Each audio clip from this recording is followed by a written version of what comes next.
Is airline food really as bad as everyone makes it out to be? Hello and welcome back to another video of mine. I'd like to thank you all for stopping by once again.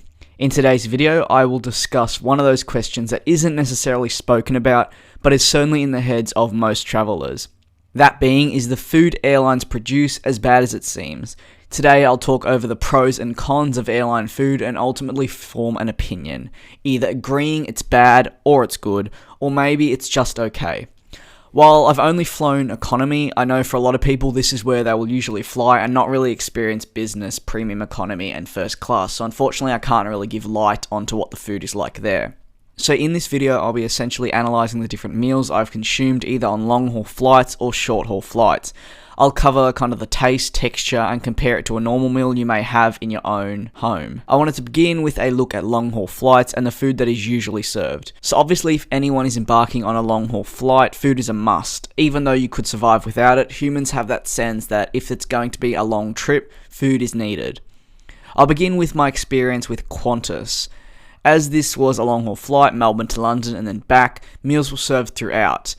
There are of course some who will turn their noses up instantly at airline food, and honestly I can understand that. However, for me, I'd rather take that risk than buy, let's say, lollies from the newsagent store in duty free. Possibly for a domestic flight I'd do that, but not for something like a 22-hour flight in total, including the stopover. So meals, what can you expect? Well, for me, during our flight we were served dinner, breakfast and lunch. Each meal was packed fine and there's no real complaints to be made. The food is not awful, like I'm no chef or food critic, but to me it was just fine, nothing really special. Obviously I feel the food will very much differ from the airlines you take.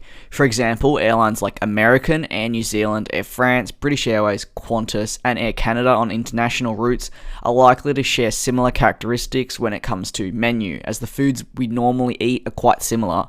However, if you were flying, let's say, Air China or Air India, culturally you'd experience something very different. This could ultimately be another choice when it comes to picking airlines.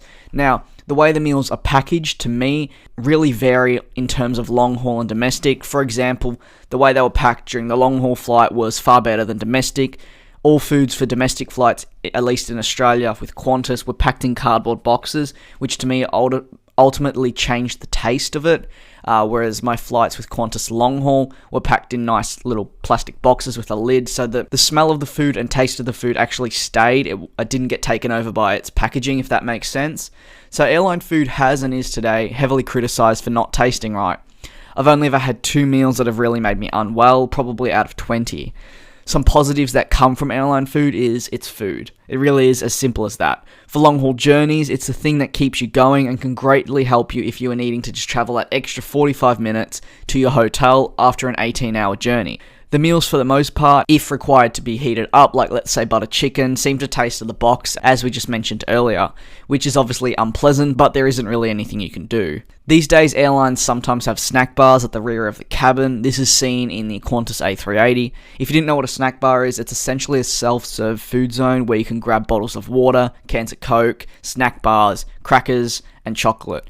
It's fantastic for ultra long haul flights when meals are some 6 hours apart. You can just get up there, you don't have to ask a flight attendant. Of course you kind of have to be respectful and not grab, let's say, 50 water bottles, but it's just that sort of thing where if you feel like something to eat, you just go and grab it. Overall for me, airline food isn't necessarily too bad.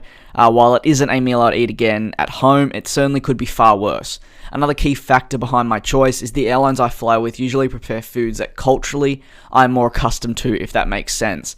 For example, a lamington, which I'm pretty sure only Australians may know, being served on LATAM or Air China may seem a little odd, whereas for us it's probably normal. Either way, if you agree or disagree with my opinions, I'd love to hear your thoughts in the comment section below. Whether that may be a good or bad experience with food, feel free to drop them in the comment section. Thank you all very much for watching another video of mine, and I will see you all in the next one. Peace.